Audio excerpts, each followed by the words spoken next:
Hello everyone, I am Damayanti. Welcome to my YouTube channel. एवं मु आलोचना करी यूनिट 4 यूनिट 2 3 मु आलोचना कर सारी सर्ट क्वेश्चन आलोचना कर सारी।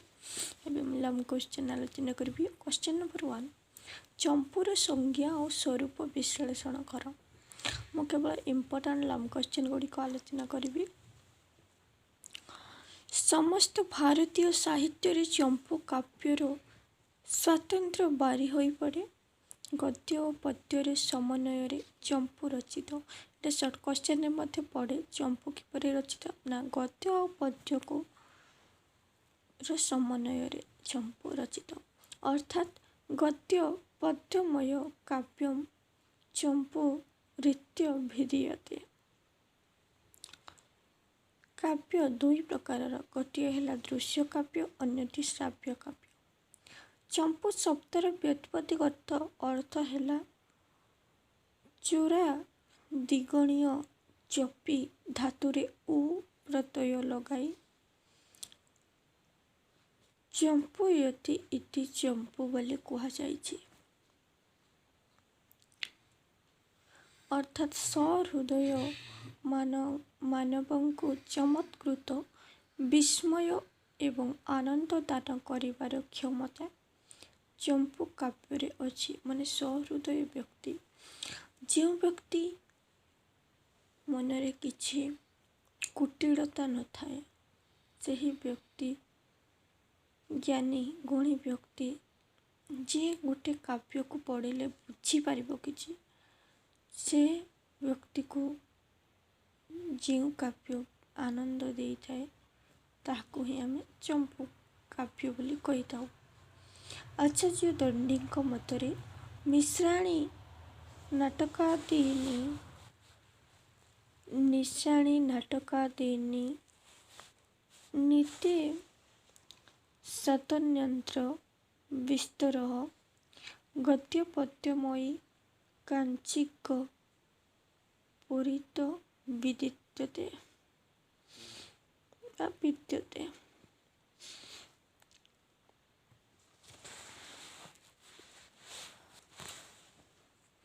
गद्य पद्यमयी पानी को चंपू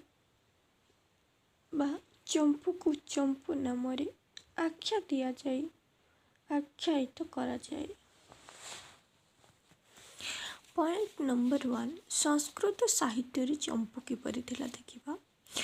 चंपू काव्य एक प्राचीन परंपरा रही ही 10वीं शताब्दी पर्यंत चंपू काव्यर साहित्यिक विभव प्रकाशित हो पारि नथिला।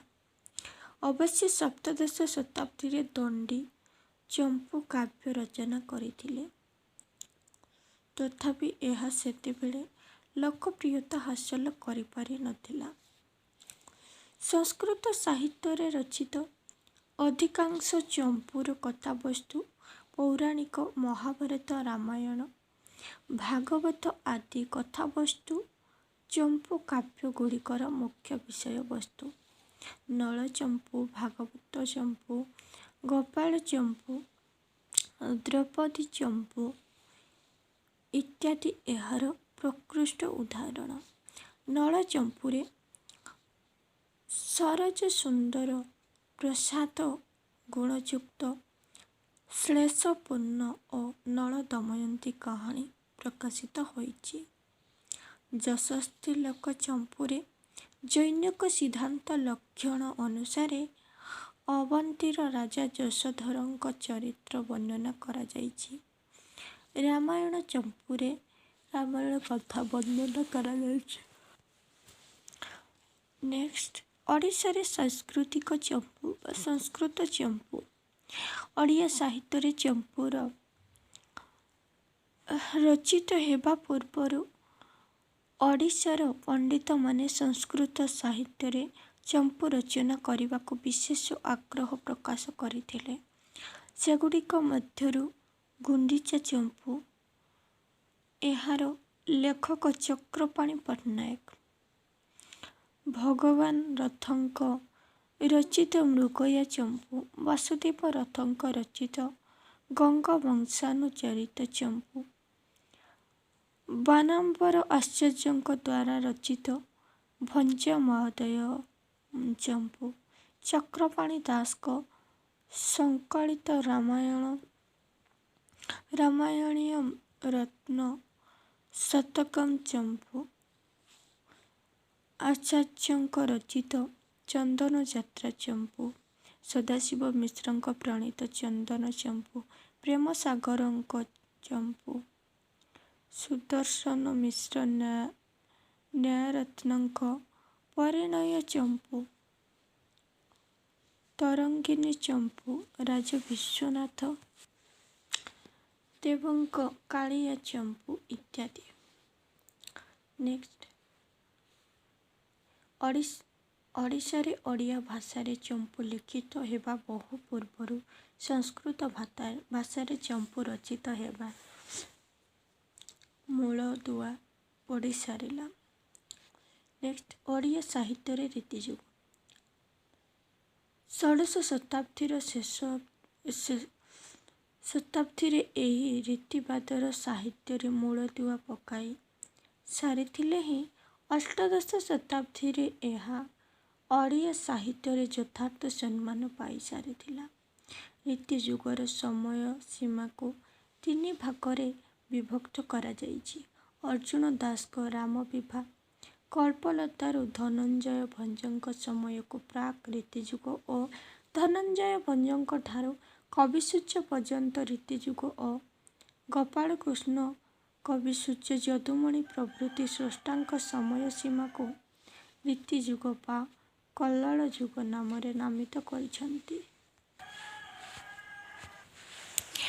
ବାସ୍ତବିକ ଦେଖିବାକୁ ଗଲେ ସଂସ୍କୃତ ସାହିତ୍ୟ ଅବକ୍ଷୟ କାଳରେ ଓଡ଼ିଆ ରୀତି ସାହିତ୍ୟ ଜନ୍ମ। 16ଶ ଶତାବ୍ଦୀରୁ 19ଶ ଶତାବ୍ଦୀ ପର୍ଯ୍ୟନ୍ତ ରୀତି ସାହିତ୍ୟରେ କେବଳ ଆଳଙ୍କାରିକ କାବ୍ୟ ରଚିତ ହୋଇନାହିଁ, ସରଳ ସାବଲୀଳ ଭାବଭଙ୍ଗୀରେ ମଧ୍ୟ କେତେଗୁଡ଼ିଏ ସୃଷ୍ଟି ହୋଇଛି। ମୋଟ ଉପରେ କୁହାଯାଇପାରେ ରୀତି ସାହିତ୍ୟରେ ଏହି ଅଳଙ୍କାର ବହୁଳତା, କଳ୍ପନା ପ୍ରବଣତା, ପାଣ୍ଡିତ୍ୟତା, ରଚନା ମାତ୍ରା ବେଶୀ ରହିଛି। ରୀତି ସାହିତ୍ୟରେ ପ୍ରମୁଖ ସ୍ରଷ୍ଟାମାନଙ୍କ ମଧ୍ୟରୁ ମୁଖ୍ୟତଃ ଦୀନକୃଷ୍ଣ, କବି ସମ୍ରାଟ, ଅଭିମନ୍ୟୁ ସାମନ୍ତ, ସିଂହ ନେହରା, ଅର୍ଜୁନ ଦାସ, ଶିଶୁ ଶଙ୍କର, କାର୍ତ୍ତିକ ଦାସ ଇତ୍ୟାଦି। ଓଡ଼ିଆ ସାହିତ୍ୟରେ ଚମ୍ପୁ। ସଂସ୍କୃତ ସାହିତ୍ୟ ଅନୁସରଣରେ ଓଡ଼ିଆ କବିମାନେ ଓଡ଼ିଆ ଭାଷାରେ ଚମ୍ପୁ ରଚନା କରିବା ପାଇଁ ଇଚ୍ଛା ପ୍ରକାଶ କଲେ। ଭଞ୍ଜୀୟ ଚମ୍ପୁ ବା ଚଉପଦୀ ଭୂଷଣକୁ ଓଡ଼ିଆ ସାହିତ୍ୟର ପ୍ରଥମ ଚମ୍ପୁ ବୋଲି ଅଭିହିତ କରାଯାଇଛି। ଆଉ କେତେକ ସମାଲୋଚକମାନଙ୍କ ମତରେ ସଚିତ୍ର ରାମାୟଣର ପ୍ରଥମ ଚମ୍ପୁ କାବ୍ୟ। ଏଥିରେ ଲଙ୍କାକାଣ୍ଡ ପର୍ଯ୍ୟନ୍ତ କଥାବସ୍ତୁ ବର୍ଣ୍ଣିତ ଅଛି। କବିସୂର୍ଯ୍ୟ ବଳଦେବ ରଥଙ୍କ ପୂର୍ବରୁ ହୋଇଥିବା ଚମ୍ପୁଗୁଡ଼ିକ ହେଲା ରାମାୟଣ ଚମ୍ପୁ, ଝୁଲଣ ଚମ୍ପୁ, ବୃନ୍ଦାବନ ଚମ୍ପୁ, ଜୀବନ ଚମ୍ପୁ, ଜାତୀୟ ଚମ୍ପୁ ଇତ୍ୟାଦି। ନେକ୍ସଟ, ଚଉପଦୀର ସଂଜ୍ଞା ସ୍ୱରୂପ ଆଲୋଚନା କର। ଓଡ଼ିଆ ସଙ୍ଗୀତ ଅର୍ଥରେ ଚଉପଦୀକୁ ବ୍ୟବହାର କରାଯାଏ। ଚଉପଦୀକୁ କେଉଁ ଅର୍ଥରେ ବ୍ୟବହାର କରାଯାଏ ନା ସଙ୍ଗୀତ। ପ୍ରାଚୀନ ଓଡ଼ିଆ ସାହିତ୍ୟରେ ଓଡ଼ିଶାରେ ଲିଖିତ ସଙ୍ଗୀତାବଳୀକୁ ଚଉପଦୀ ବା ଚୌପଦୀ ଶବ୍ଦ ମାଧ୍ୟମରେ ପରିଚିତ କରାଯାଇଛି। ପୂର୍ଣ୍ଣଚନ୍ଦ୍ର ଓଡ଼ିଆ ଭାଷାରେ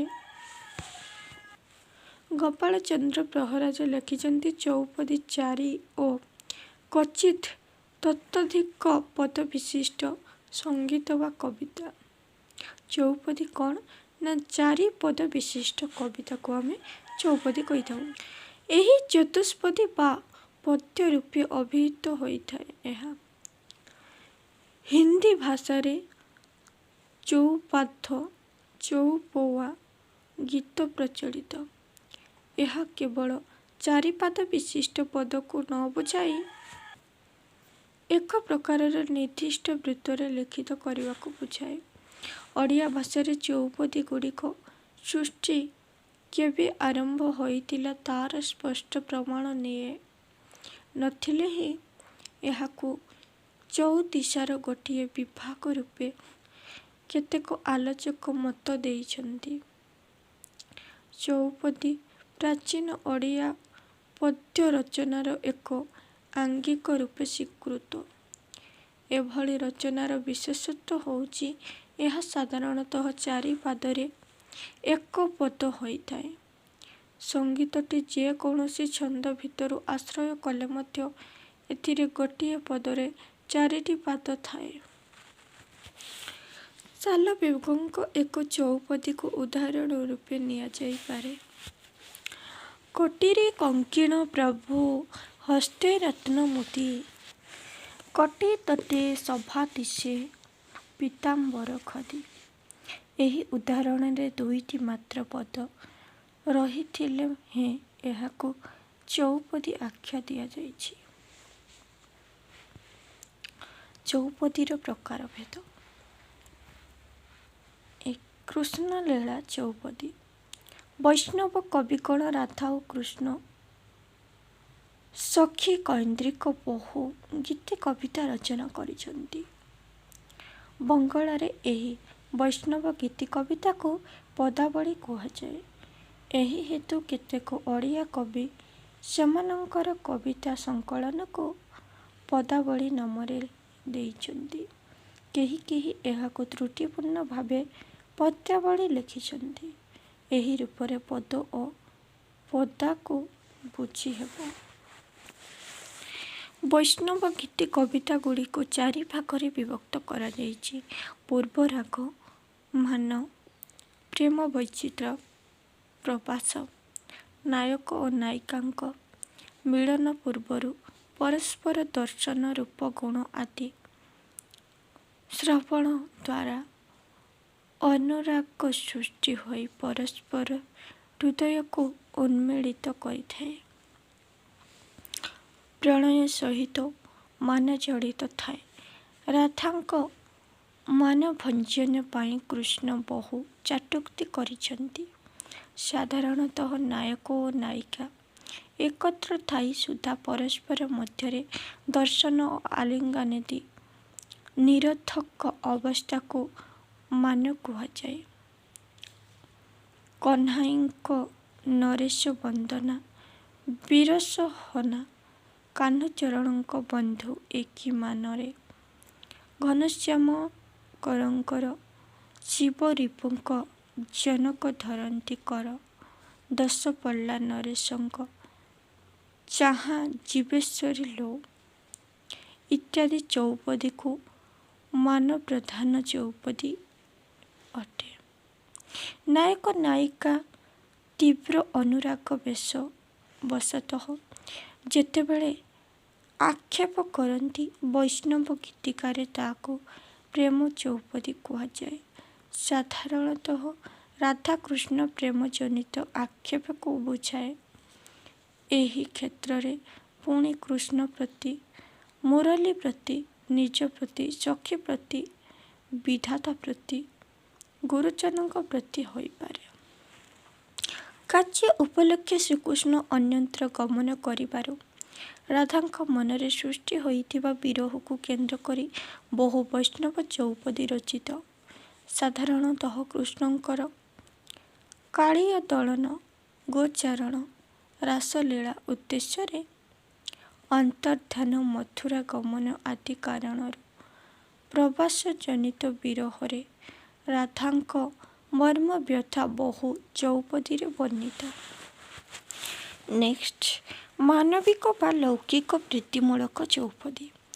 ବୈଷ୍ଣବ ପଦାବଳୀ ଭାବରେ ପରବର୍ତ୍ତୀ କାଳରେ ମାନବିକ ବା ଲୌକିକ ପ୍ରୀତି ସମ୍ବଳିତ ବହୁ ଚଉପଦୀ ରଚିତ ହୋଇଥିଲା। ମଧ୍ୟଯୁଗର ଓଡ଼ିଆ କାବ୍ୟ କବିତା ଗୁଡ଼ିକ ଇନ୍ଦ୍ରିୟ ସର୍ବସ୍ୱ ହୋଇଥିବା ମୂଳରେ କେତୋଟି କାରଣ ଥିଲା। ପ୍ରଥମତଃ ପରାଧୀନ ଓଡ଼ିଶାର କ୍ଷୁଦ୍ର କ୍ଷୁଦ୍ର ରାଜ୍ୟର ରାଜନ୍ୟମଣ୍ଡଳୀ ସେତେବେଳେ ଇନ୍ଦ୍ରିୟ ଭୋଗ ସର୍ବସ୍ୱ ବିଳାସପୂର୍ଣ୍ଣ ଜୀବନ ଯାପନ କରୁଥିଲେ। ଏହି ରାଜାମାନେ ରାଜକବି ନିଯୁକ୍ତ କରିବାରୁ ରାଜାଙ୍କ ଚିତ୍ତ ବିନୋଦନ ପାଇଁ କବିଗଣ ଇନ୍ଦ୍ରିୟ ସର୍ବସ୍ୱ କବିତା ରଚନା କରିଥିଲେ। ଦ୍ୱିତୀୟତଃ କେତେକ ରାଜା ମଧ୍ୟ ନିଜେ କବିତା ରଚନା କରିବାରୁ ତହିଁରେ ସେମାନଙ୍କର ଇନ୍ଦ୍ରିୟ ଭୋଗ ଲିପ୍ସା ପ୍ରକାଶ କରିଥିଲେ।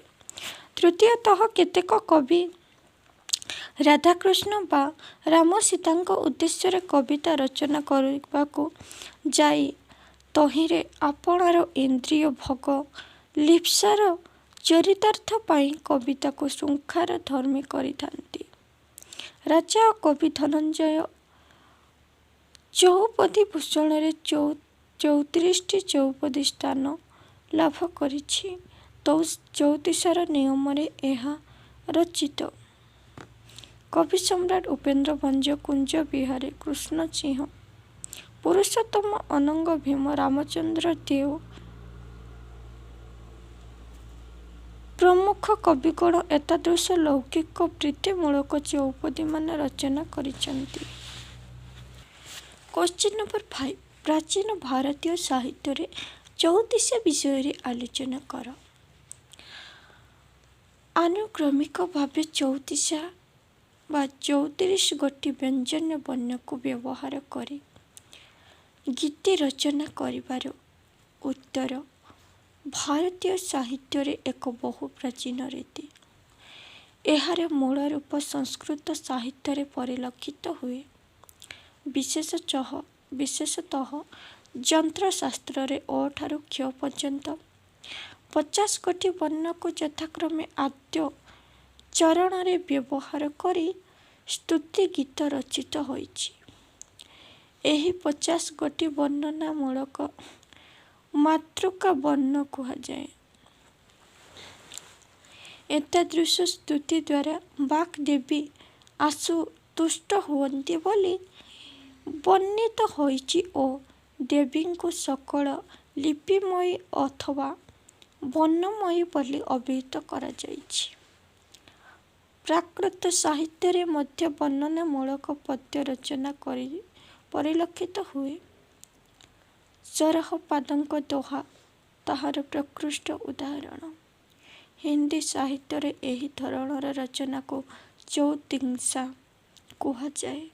କେହି କେହି ଏହାକୁ କଖହରା ମଧ୍ୟ କହନ୍ତି, କାରଣ ଏହା କ ଖ ଅନୁକ୍ରମରେ ରଚିତ ହୋଇଥାଏ। ଏହାର ଆଉ ଗୋଟିଏ ନାମ ହେଉଛି କଖରାବଟ। ଏହି ଅକ୍ଷରାବଟ ବୋଧହୁଏ ଅକ୍ଷରାବର୍ତ୍ତିତର ପ୍ରାକୃତ ରୂପ ବୋଲି ଶ୍ରୀଯୁକ୍ତ ପ୍ରହ୍ଲାଦ ପ୍ରଧାନ ଅନୁମାନ କରିଛନ୍ତି। ପ୍ରାଚୀନ ବଙ୍ଗଳା ସାହିତ୍ୟରେ ମଧ୍ୟ ଚଉତିଶା ରଚନାର ପ୍ରଚଳନ ଥିଲା। ବିଶେଷତଃ କେତେକ ମଙ୍ଗଳ କାବ୍ୟରେ ସ୍ତବ ରଚନା ଅବକାଶରେ ଏହି କାବ୍ୟ ରୂପ ଅବଲମ୍ବିତ ହୋଇଥିବାର ପରିଲକ୍ଷିତ ହୁଏ। ମାତ୍ର ବଙ୍ଗଳାରେ ମିଳିଥିବା ଚଉତିଶା ଗୁଡ଼ିକ ସ୍ତୁତିମୂଳକ ଥିବାରୁ କେହି କେହି ବଙ୍ଗୀୟ ଆଲୋଚକ ଅକ୍ଷରାନୁକ୍ରମିକ ଚଉତିଶାକୁ ସ୍ତୁତି ବୋଲି ଉଲ୍ଲେଖ କରିଛନ୍ତି। ଏହିପରି ଦେବୀଙ୍କୁ ବର୍ଣ୍ଣମୟୀ ଭାବରେ କଳ୍ପନା କରିବା ଭାରତୀୟ ସାହିତ୍ୟରେ ବହୁ କାଳରୁ ପ୍ରଚଳିତ। କବିଗଣ ମୁକୁନ୍ଦ ରାମଙ୍କ କବି କଙ୍କଣ ଚଣ୍ଡୀରେ ମଧ୍ୟ ଗୋଟିଏ ଦେବୀ ବନ୍ଦନାମୂଳକ ଚଉତିଶା ଦେଖାଯାଏ। ସଙ୍ଗୀତ ଶାସ୍ତ୍ରରେ ଅକ୍ଷରାଦି କ୍ରମେ ଲିଖିତ ଗୀତକୁ ମାତୃକା ବନ୍ଧନ ନାମରେ ଅଭିହିତ କରାଯାଇଛି। ସଂସ୍କୃତ ଭାଷାରେ ଅକ୍ଷରାଦି କ୍ରମରେ ରଚିତ ହୋଇ ତାହା ମାର୍ଗ ତାଳରେ ଗୀତ ହେଲେ ତାହାକୁ ଦିବ୍ୟମାତ୍କୃତ ବନ୍ଧନ ଓ ପ୍ରାକୃତ ଭାଷାରେ ଦେଶୀ ତାଳରେ ରଚିତ ହେଲେ ତାହା ମନୁଷୀ ମାତୃକା ବନ୍ଧନ ଏବଂ ଏହି ଦୁହିଁଙ୍କ ମିଶ୍ରଣରେ ରଚିତ ହେଲେ ଦିବ୍ୟା ମାନୁଷୀ ମାତୃକା ବନ୍ଧନ ହୋଇଥାଏ। ଏହି ଧରଣର କାବ୍ୟ ରୂପ ପାର୍ସି, ଆରବିକ୍, ଉର୍ଦ୍ଦୁ ସାହିତ୍ୟରେ ମଧ୍ୟ ପରିଦୃଷ୍ଟ ହୁଏ। ଅବଶ୍ୟ ଉକ୍ତ ସାହିତ୍ୟମାନଙ୍କରେ ଏହା ଚଉଦିଶା ନାମରେ ଅଭିହିତ ହୁଏ ନାହିଁ, କାରଣ ସେହି ସବୁ ସାହିତ୍ୟରେ ଅକ୍ଷର ସଂଖ୍ୟା 34 ନୁହେଁ। ଉକ୍ତ ସାହିତ୍ୟରେ ଏହାକୁ ଦିବାନ କୁହାଯାଏ। ଦିବାନର ଅର୍ଥ କବିମାନଙ୍କ କବିତା ବା ଗଜଲର ସଂଗ୍ରହ, ଯାହା ସେହି ସାହିତ୍ୟ ଅକ୍ଷରାଦି କ୍ରମେ ଶେଷ ହୁଏ। ଚଉଦିଶା ମଧ୍ୟରେ ବିଗତ ପ୍ରାୟ 400 ବର୍ଷ ମଧ୍ୟରେ ଓଡ଼ିଶାର ବହୁ କବି ନାନାବିଧ ପରୀକ୍ଷା ଓ ପ୍ରୟୋଗ କରିଥାନ୍ତି। ଫଳରେ ଚଉଦିଶାମାନଙ୍କର ନାମକରଣରେ ବୈଚିତ୍ର୍ୟ ସମ୍ପାଦିତ ହେବା ଏକାନ୍ତ ସ୍ୱାଭାବିକ। ଯେଉଁ ରୂପରେ ଚଉଦିଶା ମୂଳକ ବା ଚଉଦିଶା ସମୂହ ଆଜି ଆମ୍ଭମାନଙ୍କର ହସ୍ତଗତ ହୋଇଛି, ତହିଁରୁ ଚଉଦିଶାମାନଙ୍କର ନାମକରଣ ବିଭିନ୍ନତା ସହକାରେ ଦୃଷ୍ଟିପଥାରୂଢ଼ ହୋଇଥାଏ। ଏହିସବୁ ନାମକରଣଗତ ବୈଚିତ୍ର୍ୟକୁ 10ଗୋଟି ପର୍ଯ୍ୟାୟରେ ବିଭକ୍ତ କରାଯାଇଛି। ଏକରେ ସବୁଠାରୁ ଅଧିକ ସଂଖ୍ୟକ ଚଉଦିଶାର ନାମକରଣରେ ସମ୍ବୋଧନାତ୍ମକ ଓ ନିର୍ଦ୍ଦେଶାତ୍ମକ ପଦ ବ୍ୟବହାର ଦେଖାଯାଏ। ଉଦାହରଣ ସ୍ୱରୂପ, ପାକେଲା ଚଉଦିଶାର ପ୍ରତ୍ୟେକ ପଦ ଶେଷରେ ପାକେଲା ଲୋ ସମ୍ବୋଧନ ହୋଇଥିବାରୁ ତାହା ଏପରି ନାମିତ ହୋଇଛି। ସେହିପରି ସାମନ୍ତସିଂହାରଙ୍କ ରଚିତ ମଧୁପ ଚଉଦିଶା, ଅଭିମନ୍ୟୁଙ୍କ କଳିକ ଚଉଦିଶା ଇତ୍ୟାଦି। 2. ଦେବାଦେବୀଙ୍କ ଉଦ୍ଦେଶ୍ୟରେ ଲିଖିତ କେତେକ ଭକ୍ତି ଗୀତିକା ବା ଜଣାଣ ଚଉଦିଶା ରୀତିରେ ଲିଖିତ ହୋଇଥିବାରୁ ତାହା ସେହି ଦେବାଦେବୀଙ୍କ ନାମାନୁଯାୟୀ ନାମିତ ହୋଇଛି। ଏହି ସମ୍ପର୍କରେ ଅଭିମନ୍ୟୁ ପଟ୍ଟନାୟକଙ୍କ କମଳିନୀ ଜଣାଣ ଚଉଦିଶା, କୃତ୍ତିବାସଙ୍କ ବାଲୁକେଶ୍ୱର ଜଣାଣ ଚଉଦିଶା, ଦିବାକରଙ୍କ ଗଣେଶ୍ୱର ସ୍ତୁତି ଚଉଦିଶା, ଲୋକନାଥଙ୍କ ଜଣାଣ ଦୃଷ୍ଟାନ୍ତ ସ୍ୱରୂପ ଉଲ୍ଲେଖ କରାଯାଇଛି। 3. ଚଉଦିଶାରେ ଅନୁସୃତ ଆଳଙ୍କାରିକ ରୀତି ଦୃଷ୍ଟିରୁ ମଧ୍ୟ କେତେକ ଚଉଦିଶାର ନାମକରଣ ହୋଇଥିବାର ଦେଖାଯାଏ। ଉପେନ୍ଦ୍ର ଭଞ୍ଜଙ୍କ ଚଉଦିଶାରେ ହିଁ ମୁଖ୍ୟତଃ ଏତାଦୃଶ ନାମକରଣ ପରିଲକ୍ଷିତ ହୁଏ। ଉପେନ୍ଦ୍ର ଭଞ୍ଜ ଯମକ-ରାଜା ଚଉଦିଶାରେ ପ୍ରତ୍ୟେକ ଚରଣରେ ଯମକାଙ୍କର ବା ଯମକାଳଙ୍କାରର ବହୁଳ ପ୍ରୟୋଗ ଦେଖାଯାଏ। ସେହିପରି ତାଙ୍କର ସରପଞ୍ଚସ୍ଥ ସ୍ତରକାର ଚଉଦିଶା, ସକାର ଚଉଦିଶା, ପକାର ଚଉଦିଶା ଇତ୍ୟାଦି। 4. ଚଉଦିଶାରେ ବ୍ୟବହୃତ ରାଗ ଅନୁଯାୟୀ ମଧ୍ୟ କେତେକ ଚଉଦିଶା ନାମିତ ହୋଇଥିବାର ଦେଖାଯାଏ। ଦୃଷ୍ଟାନ୍ତ ସ୍ୱରୂପ କ୍ଷେତ୍ରୀବର ଭଞ୍ଜଙ୍କ ସପ୍ତରାଗ ଚଉଦିଶାରେ 7ଗୋଟି ବୃତ୍ତ ଓ ଲୋକନାଥ ଧୀବରଙ୍କ ରସକଦମ୍ବ ଚଉଦିଶାରେ ରସକଦମ୍ବ ବୃତ୍ତ ବ୍ୟବହୃତ ହୋଇଥିବାରୁ ଚଉଦିଶା 2ଟିର ଏତାଦୃଶ ନାମକରଣ ହୋଇଛି। 7. ଚଉଦିଶାରେ ବର୍ଣ୍ଣିତ ମୁଖ୍ୟ ଚରିତ୍ରର ନାମ ଅଥବା ଗୁଣାନୁଯାୟୀ କେତେକ ଚଉଦିଶାର ନାମକରଣ ହୋଇଛି। କିଶୋର ଦାସଙ୍କ ବୈଦେହୀଶ ଚଉଦିଶା, ବିଶଙ୍କ ମନ୍ଦୋଦରୀ ଚଉଦିଶା, ସତ୍ୟବତୀଙ୍କ ସୀତାସ୍ମରଣ ଚଉଦିଶା ଇତ୍ୟାଦି। 9. ଚଉଦିଶାର ଆଦ୍ୟଛାତ୍ର ଅନୁଯାୟୀ ମଧ୍ୟ କେତେକ ଚଉଦିଶା ପରିଚିତ। ଭକ୍ତଚରଣ କଳାକଳେବର ଚଉଦିଶା ଓ ବଳରାମ ଦାସଙ୍କ କମଳଲୋଚନ ଚଉଦିଶାକୁ ଏହି ଧରଣର ନାମକରଣର ଦୃଷ୍ଟାନ୍ତ ସ୍ୱରୂପ ଉଲ୍ଲେଖ କରାଯାଇପାରେ। ଚଉଦିଶାର ପ୍ରକାରଭେଦ। ଏକରେ ଭକ୍ତିମୂଳକ 34, ଦୁଇରେ ପ୍ରୀତିମୂଳକ 34, ନେକ୍ସଟ ପୌରାଣିକ 34, ନେକ୍ସଟ ତତ୍ତ୍ୱ ପ୍ରଧାନ 34। ଏଗୁଡ଼ିକ 3 ମାର୍କିଆ ମଧ୍ୟ ପଡ଼େ।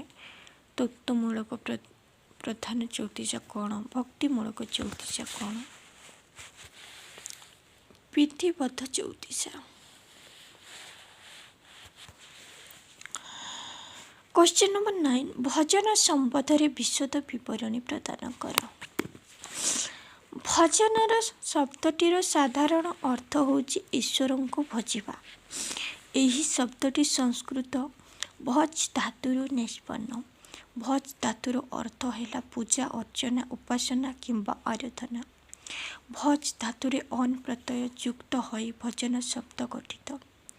ଏଥିରୁ ଦେବତାଙ୍କ ସ୍ତୁତିଗାନ, ମହିମା କୀର୍ତ୍ତନ ବା ନାମ କୀର୍ତ୍ତନକୁ ହିଁ ବୁଝାଏ। ମୂଳତଃ ଦେଖିଲେ ଭଜନ ଭାଗବତ ପ୍ରାର୍ଥନା ସଙ୍ଗୀତର ଅର୍ଥ ଗ୍ରହଣ।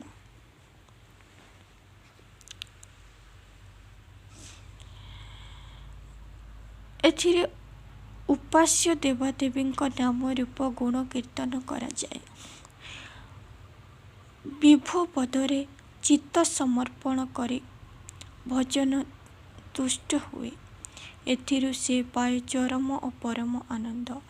ଏହା ମଧ୍ୟରେ ଭଗବାନଙ୍କ ପାଖରେ କୌଣସି ବର ଆଶା କରାଯାଏ ନାହିଁ। ଓଡ଼ିଆ ସାହିତ୍ୟରେ ଭଜନର ସଂଜ୍ଞା ଅପରିସୀମ। 34 ଚୌପଦୀ ଷୋଡ଼ଶ ରୀତିରେ ବହୁ ଭଜନ ରଚିତ ହୋଇଥିବାର ଦୃଷ୍ଟାନ୍ତ ରହିଛି। ଆଧ୍ୟାତ୍ମିକ ଚିନ୍ତନ ହିଁ ଏହାର ମର୍ମବାଣୀ। ବିଭିନ୍ନ ଧର୍ମର ତତ୍ତ୍ୱକୁ ନେଇ ଏହା ତାତ୍ତ୍ୱିକ ବ୍ୟାଖ୍ୟା କରିବାର ଦୁଃସାଧ୍ୟ।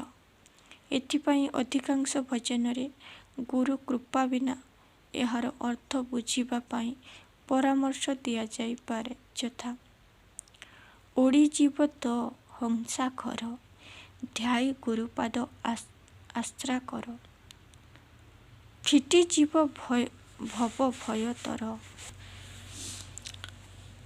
ଭଜି ନ ପାରିଲେ ପାମର ଅଚ୍ୟୁତ। ଶରୀର ଭେଦ ଭଜନ। ଓଡ଼ିଆ ପଞ୍ଚସଖାଙ୍କର ରଚିତ କେତେକ ଭଜନରେ ପଣ୍ଡିତ ବ୍ରହ୍ମାଣ୍ଡ ତତ୍ତ୍ୱମୂଳକ ବିଷୟ ବର୍ଣ୍ଣନା ଦେଖିବାକୁ ମିଳେ। ଏଗୁଡ଼ିକ ଶରୀର ଭେଦ ଭଜନ ନାମରେ ରଚିତ। ଯଥା ବାଇ ମନ ହୋ ବସି ହଂସକୁ ଖେଳା, ହଂସ ଗଡ଼ିଲେ ବୁଡ଼ିଯିବ ଭେଳା। ଜଗନ୍ନାଥ ଦାସଙ୍କ ଭଜନ। ଭୁଲା ମନ ଭୁଲ କାହିଁକି, ମନ ସୂତ୍ରେ ଗୁନ୍ଥ ନ କରି ହେଳା। ଅଚ୍ୟୁତାନନ୍ଦଙ୍କ ଭଜନ। ଆରେ ଭଜ ମନ, ଭଜି ପାରିଲେ ପାଇବୁ ଦର୍ଶନ। ଯଶୋବନ୍ତ ଦାସଙ୍କ ଭଜନ। ବଡ଼ ମାୟାବୀ ଜୀବନ ନୁହେଁ କାହାରି, ଦିନେ ନ ଭଜୁ ରାମକୃଷ୍ଣ ହରି। ଶିଶୁ ଅନନ୍ତଙ୍କ ଭଜନ। କାହିଁକିରେ ଭଙ୍ଗା ନାଭ ପରି ବସୁ, ଏମାନଙ୍କ ଛଡ଼ା ସାରିଆ ଭିଡ଼ଙ୍କ। କଥା ମନ ଚାଲିଯିବା, ଚକା ନୟନ ଦେଖିବା। ଓଡ଼ିଆ ଭଜନ। ଜଗନ୍ନାଥ ଦାସଙ୍କ। ଭୁଲା ମନ ଭୁଲ କାହିଁକି, ପଡ଼ୁଛି କାଳ ସଞ୍ଚାଳ ମନେ ନାହିଁ କି। ଅଚ୍ୟୁତାନନ୍ଦ ଦାସଙ୍କ। ବାଇ ମନ ହୋ ବସି ଅବନା ବନ, ଅବନା ବନିଲେ ଅମିଶା ମିଶିବ।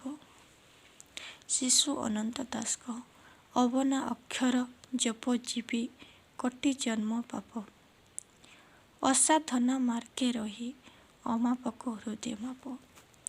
ନିତ୍ୟାନନ୍ଦଙ୍କର। ପତିତ ଜନଙ୍କୁ ଉଦ୍ଧାରିବା ପାଇଁ। ବୀରକିଶୋରଙ୍କ। ଭୁଜ ତଳେ ମୋତେ ରଖ ମହାବାହୁ। ଜଣାଣ। ଜଣାଣ ବିଷୟରେ ବିଶଦ ବିବରଣୀ ପ୍ରଦାନ କର। ଭଗବାନ ସଦାସର୍ବଦା ଭକ୍ତ ପାଖରେ ବିରାଜମାନ ହୋଇ ରହିଥାନ୍ତି। ଭଗବାନଙ୍କ ପାଦ ତଳେ ବିନମ୍ର ନିବେଦନ କରି ଭକ୍ତ ତାର ଦୁଃଖ ରାଶିକୁ ବଖାଣି ବସେ। ଭକ୍ତର ଅନ୍ତରରେ ଯେଉଁ ଦୁଃଖ କ୍ଷୋଭ ଗ୍ଳାନି ଥାଏ ତାହାକୁ ସେ ଭଗବାନଙ୍କ ପାଦ ତଳେ ସମର୍ପଣ ଦେଇ ତାକୁ ଜଣାଣ ଆକାରରେ ଗାଇଥାଏ। ଯେତେବେଳେ ଭକ୍ତ ଖୁସିରେ ଥାଏ ସେତେବେଳେ ସେ ଭଜନ ଗାଇଥାଏ, କିନ୍ତୁ ଯେତେବେଳେ ଦୁଃଖ ଏବଂ ବିପଦରେ ପଡ଼ିଥାଏ ସେତେବେଳେ ସେ ଭଗବାନଙ୍କ ପାଦ ତଳେ ଜଣାଣ କରିଥାଏ। ଭଜନରେ ଭଗବାନଙ୍କ ଗୁଣ କୀର୍ତ୍ତନ ମହିମା ଗାନ କରାଯିବା ବେଳେ ଜଣାଣରେ ଭକ୍ତର ଦୈନ୍ୟବୋଧ ଲାଳସାମୟ ପ୍ରାର୍ଥନା ଉଦ୍ଦେଶ୍ୟ ପ୍ରକଟିତ ହୁଏ। ଭଜନରେ କ'ଣ? ଭଜନରେ ଭଗବାନଙ୍କର ଗୁଣ କୀର୍ତ୍ତନ କରାଯାଏ, କିନ୍ତୁ ଜଣାଣରେ ଲାଳସାମୟ ପ୍ରାର୍ଥନାମୟ ଉଦ୍ଦେଶ୍ୟରେ କରାଯାଏ। ଭଗବାନଙ୍କ ଗୁଣ କୀର୍ତ୍ତନ ଏଥିରେ ଦେଖା ଦେଇଥିଲେ ମଧ୍ୟ ନିଜ ଦୁଃଖ କରୁଣ ଡାକ ଓ ତାହାର ଲାଘବ ପାଇଁ ନିବେଦନ ଏଥିରେ ପ୍ରକାଶ ପାଇଥାଏ। ଜଣାଣରେ କ'ଣ ନା ଏଠାରେ ମଧ୍ୟ ଭକ୍ତର ଯେଉଁ ଦୁଃଖ ତାକୁ ଦୂର କରିବା ପାଇଁ ଭକ୍ତ ଆକୁଳ ଅନ୍ତରରେ ଜଣାଣ କରିଥାଏ। ଓଡ଼ିଆ ଜଣାଣ ଗୀତିକା ରଘୁ ଅରକ୍ଷିତଙ୍କ ଜଣାଣ। ସବୁରି ସବୁ ଅଛି ମୋହର କେହି ନାହିଁ, ଏକା ମୋ ପ୍ରଭୁ ଜଗନ୍ନାଥ। ଅଚ୍ୟୁତାନନ୍ଦଙ୍କ ଜଣାଣ।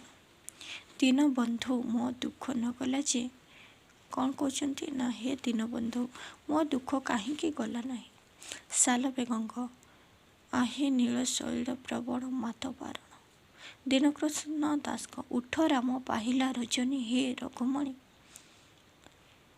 କବି ଭିକାରୀଙ୍କ ଦୀନବନ୍ଧୁ ହେ ପାରେ ଘେନ ଜଣାଣ। ଗୋବିନ୍ଦ ଭଞ୍ଜଙ୍କ କୃପା ସିନ୍ଧୁ ଦୀନବନ୍ଧୁ କାହିଁକି କରୁଣା ଉଣ। ରାମଚନ୍ଦ୍ରଙ୍କ ଦୀନ ବାନ୍ଧବ ହୋଇ ଦିନେ ଦୟା ନହିଲା। ଓଡ଼ିଆ ଭଜନ ଜଣାଣର ବୈଶିଷ୍ଟ୍ୟ। ବିଭିନ୍ନ ଧର୍ମ ପରମ୍ପରା ଅନୁସାରେ ଓଡ଼ିଆ ଭକ୍ତିମୂଳକୁ ନିମ୍ନ ମତେ ବିଭାଗୀକରଣ କରାଯାଇଛି। ବୌଦ୍ଧ ତାନ୍ତ୍ରିକ ନାଥ ଭଜନ, ପଞ୍ଚସଖା ଭଜନ, ଭକ୍ତି ମାର୍ଗୀ ଭଜନ ଇତ୍ୟାଦି। ସାଧାରଣତଃ ଅଧିକାଂଶ ଆକାଶରେ କ୍ଷୁଦ୍ର 4 ପଦ ଠାରୁ 10 ପଦ ମଧ୍ୟରେ ହୋଇଥାଏ। କେତେକ ଭଜନ ଓ ଜଣାଣ 34 ଆକାରରେ ଲିଖିତ ହୋଇଥିବାର ଅପେକ୍ଷାକୃତ ଦୀର୍ଘ। ଆତ୍ମିକ ଅନୁଭୂତି ହିଁ ଏଗୁଡ଼ିକର ପ୍ରାଣ। ଏସବୁ ଗାନ ଯୋଗ୍ୟ ଗୀତ ହୋଇଥିବାରୁ ଗାନ କଲାବେଳେ ଖଞ୍ଜଣି, ଗିନି, ଖୋଳ, ଦାସକାଠିଆ ଆଦି ବାଦ୍ୟଯନ୍ତ୍ର ବ୍ୟବହାର ହୋଇଥାଏ। ଏସବୁରୁ ବିଭିନ୍ନ ସମୟ, ଧର୍ମ ଧାରଣ, ସାମାଜିକ ଚଳଣି ଓ ନାନା ପ୍ରକାରର କିମ୍ବଦନ୍ତୀ ସମ୍ବନ୍ଧରେ ଧାରଣା କରାଯାଇପାରେ। ଉକ୍ତ ଯେତେବେଳେ ଗୁଣ ଉପାସକ ସେତେବେଳେ ସେ ଭକ୍ତ, ଯେତେବେଳେ ସ୍ୱଗୁଣ ଉପାସକ ସେତେବେଳେ ସେ ଈଶ୍ୱରଙ୍କ ସଙ୍ଗେ ଆତ୍ମୀୟ ଭାବ ବନ୍ଧନରେ ବାନ୍ଧି ହୁଏ। ସଖ୍ୟ ବାତ୍ସଲ୍ୟ ମାଧୁର୍ଯ୍ୟ ପ୍ରତି ଆଦି ଚିନ୍ତନୀ ଭାବରେ ଭକ୍ତ ଓ ଭଗବାନଙ୍କ ମଧ୍ୟରେ ଏକାନ୍ତ ଆତ୍ମୀୟତା ନହିଲେ ଡକାଇବି ନାହିଁ ନିଶ୍ଚେ, ଗାଳି ଦେବି ଯା ଇଚ୍ଛା ତା ବୋଲିଣ, କିମ୍ବା କୁମ୍ଭକୁ ଜଗନ୍ନାଥ ଆଜ ମୋ ମନୋରଥ ପୂର୍ଣ୍ଣ କରିବି ଦେଇ ଗାଳିର ମହାଭାବର ଉପଲବ୍ଧିରେ ସାଧନାର ମୋହନୀୟତା ଫୁଟି ଉଠେ। ସଙ୍ଗୀତ ପ୍ରଣେତା ଓଡ଼ିଆ ଗୀତିକାରର ଝଲକ ରହିଛି। ବାସ୍ତବରେ ହୃଦୟ ନିରାଭରଣ ପ୍ରାଞ୍ଜଳତା ହିଁ ଏଗୁଡ଼ିକରେ ପ୍ରକାଶ ପାଇଛି। ସଙ୍ଗୀତ ପ୍ରାଣ ଓଡ଼ିଆ ଗୀତିକାର ଲେଖନୀରେ ଯାହା ସ୍ୱତଃସ୍ଫୂର୍ତ୍ତ ଭାବେ ଝରି ଆସି ଗୀତର ମଧୁର ମୂର୍ଚ୍ଛନାରେ ବିମୁଗ୍ଧ ଆସରଟିଏ ସୃଷ୍ଟି କରିବା ଦିଗରେ ସମର୍ଥ ହୋଇଛି, ଅଗଣିତ ଜନତା ଜନାର୍ଦ୍ଦନଙ୍କ ହୃଦୟ କନ୍ଦରେ। ଆଜିର ଆଲୋଚନା ଏତିକିରେ ସମାପ୍ତ କରୁଛି। ଓଡ଼ିଆ ଅନର୍ସର ସମସ୍ତ ୟୁନିଟ୍ ମୁଁ ଆଲୋଚନା କରିସାରିଲି।